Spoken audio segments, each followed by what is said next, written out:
नमस्कार, जय श्री कृष्ण, जय श्री राधे। स्वागत है आपका जीके एस्ट्रोलॉजी में। मैं हैदराबाद से पंडित गजानन कृष्ण महाराज।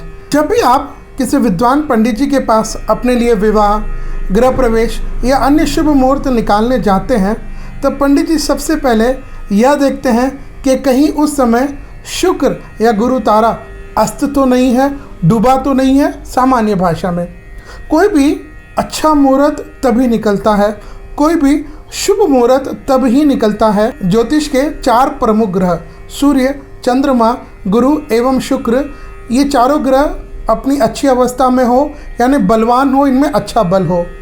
ज्योतिष शास्त्रों में शुक्र ग्रह को सुख, सुविधा और समृद्धि यानी लग्जरिटी का, ऐशो आराम का ग्रह माना गया है।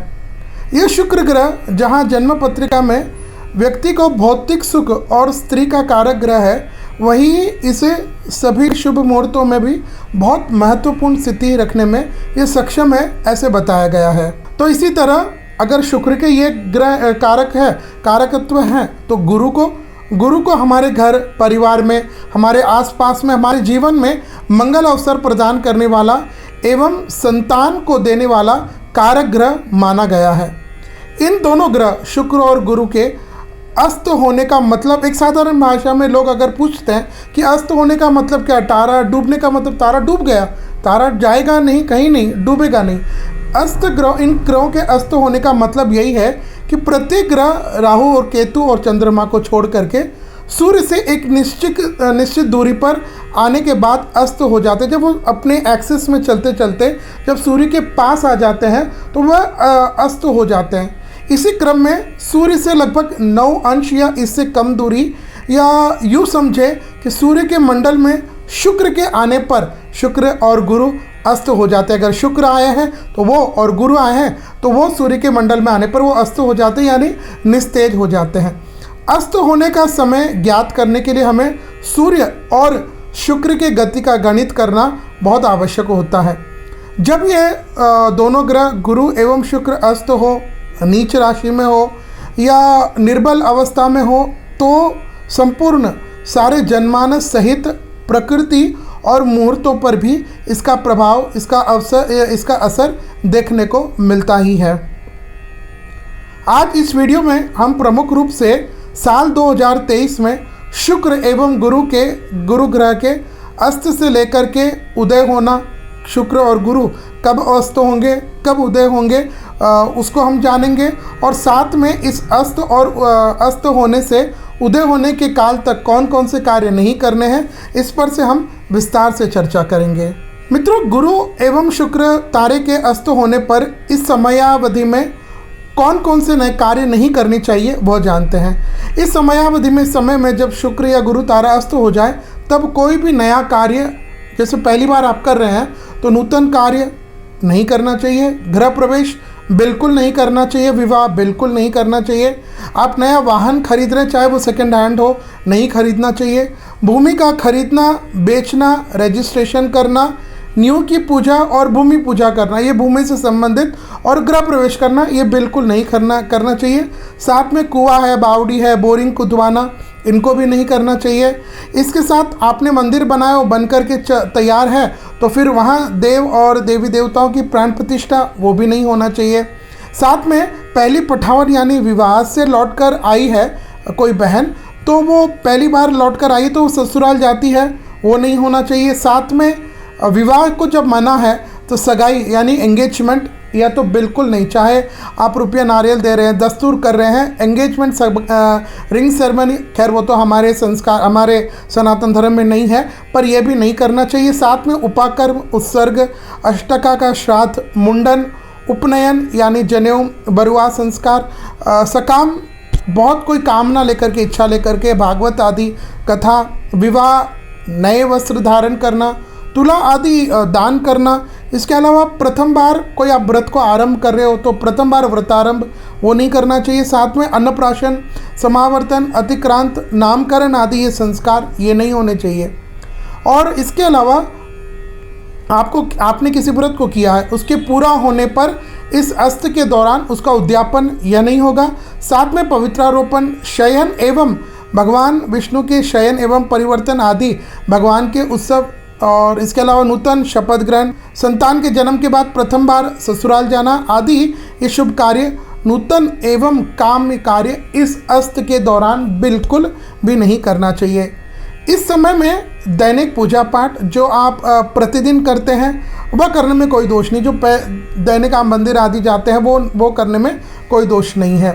ध्यान रहे शुक्र एवं गुरु तारा 7 दिन तक 7 डेज 7 दिन तक बालक एवं 10 दिन तक वृद्ध अवस्था में रहते हैं।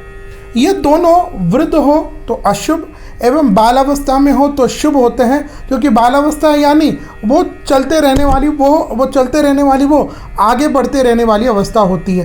तो यह दोनों तारे अस्त से पहले वृद्ध एवं उदय के बाद बाल अवस्था में होते हैं, ऐसे हमारे मूर्तिकार कहते हैं। इसमें भी यदि शुक्र तारा पश्चिम में उदय हो रहा हो तो 10 दिन पहले 10 दिन तक वो बालक एवं अस्त हो तो 5 दिन तक वृद्ध होता है, और साथ में पूर्व के उदय में 3 दिन तक बालक एवं अस्त में 15 दिन तक वृद्ध होता है, एक पक्ष तक वो वृद्ध होता है। शुक्र तारा अस्त होने के 3 दिन पहले वार्धव्य दोष होता है और उदय होने के 3 दिन बाद तक बालक का दोष होता है। अतः शुक्र और गुरु का तारा उदय हो भी जाए तो उसके बाद तक भी जब तक बहुत आवश्यक न हो तब तक उदय होने के बाद भी 3 दिन तक कोई भी शुभ कार्य नहीं करना चाहिए, उसको टालना शुभ कार्य होता है। लेकिन क्या आप जानते हैं भगवान भोलेनाथ की काशी बनारस जहाँ महादेव स्वयं विराजते हैं, उस स्थान पर इन गुरु शुक्र तारे के अस्त उदय का काशी यानी बनारस में दोष नहीं होता है। साथ में त्रिस्थली सेतु नाम के एक ग्रंथ है, उसमें वायु पुराण में ऐसा भी वायु पुराण कहती है, वायु पुराण में उसमें ऐसा भी वर्णन आता है कि इस अस्त और उदय का गोदावरी, गया, श्रीशैल पर्वत और सूर्य और चंद्र ग्रहण में कुरुक्षेत्र की यात्रा और दान करने में कोई दोष नहीं। वैसे इस अस्त के समय में यात्रा नहीं करनी चाहिए, लेकिन यदि आप इन क्षेत्रों में यात्रा दान करें तो उसका दोष नहीं होता है।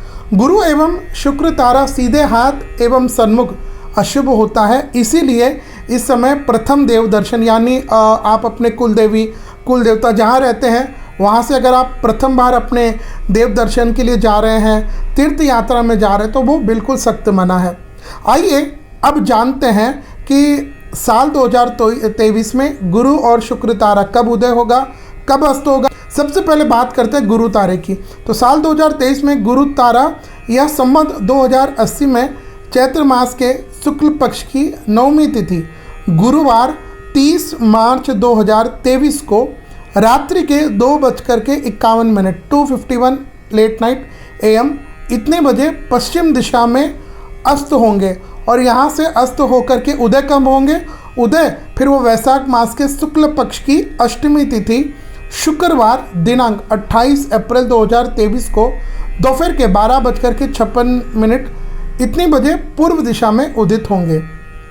लेकिन विशेष ध्यान रहे, एक विशेष बहुत बात यह है कि समयावधि में भी जो गुरु का तारा अस्त होगा, इसमें आपको विशेष ध्यान देने की बात यह है कि इस समयावधि में आप श्री रामनवमी का पर्व आएगा, धर्मराज की दशमी आएगी, विष्णु द्वादशी आएगी, हनुमान जयंती आदि ये पर्व आएंगे। तो इन सब पर्वों को आपको मनाना है, इनसे संबंधित पूजा पाठ आप कर सकते हैं, लेकिन इनसे संबंधित अगर आप कोई उद्यापन कर रहे हैं तो वो आपको बिल्कुल नहीं करना है। बाकी रेगुलर पूजा पाठ है, अनुष्ठान है, यज्ञ वगैरह है जो वार्षिक आते हैं, इनमें आपको करने में कोई दोष नहीं है। शर्त यह है आपको उद्यापन यहाँ पर नहीं किया जा सकता। यहाँ पर एक बात और ध्यान देने की है कि इसी साल 2023 में अब बहुत महत्वपूर्ण बात है, इसी साल चैत्र मास के कृष्ण पक्ष की सप्तमी तिथि यानी मंगलवार 14 मार्च 2023 को सुबह प्रातः 6:33 से यहाँ से लेकर के वैशाख मास के कृष्ण पक्ष की 9वीं तिथि यानी शुक्रवार 14 अप्रैल 2023 तक मीन संक्रांति रहेंगी। यानी इस समय भुवन भास्कर सूर्य मीन राशि में रहेंगे।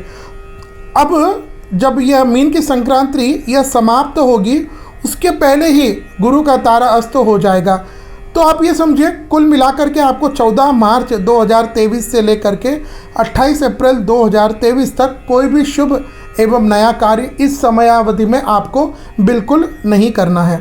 इसके बाद अब बात करते हैं हम शुक्र तारा की, क्योंकि साल 2023 में एक ही बार गुरु और एक ही बार शुक्र तारा अस्त हो रहा है। शुक्र तारा वो साधारण भाषा में हम लोग जिसे हमारी गांव की मीठी भाषा में सुकवा भी कहते हैं, वह इसी साल अधिक मास आ रहा है। इस साल अधिक मास श्रावण का आ रहा है, तो यह शुक्र का तारा जो डूबेगा, अस्त होगा, वह साल 2023 में अधिक मास यानी द्वितीय श्रावण मास के कृष्ण पक्ष की द्वितीय तिथि, और उस दिन तारीख रहेगी 8 अगस्त 2023 को रात्रि के 3:20 यहाँ से पश्चिम दिशा में अस्त होंगे, और होकर के इसी दिन अस्त होकर के इसी श्रावण महीने की शुक्ल पक्ष की प्रतिपदा तिथि यानी एकम तिथि को दिनांक 17 अगस्त 2023 को पूर्व दिशा में उदित होंगे। तो कुल मिलाकर के ये लगभग 10 दिनों की ही अवधि है, लेकिन इस 10 दिनों में भी जो पूर्व में कार्य नहीं करने कहे गए उनको बिल्कुल नहीं करना चाहिए। तो यह था साल 2023 में शुक्र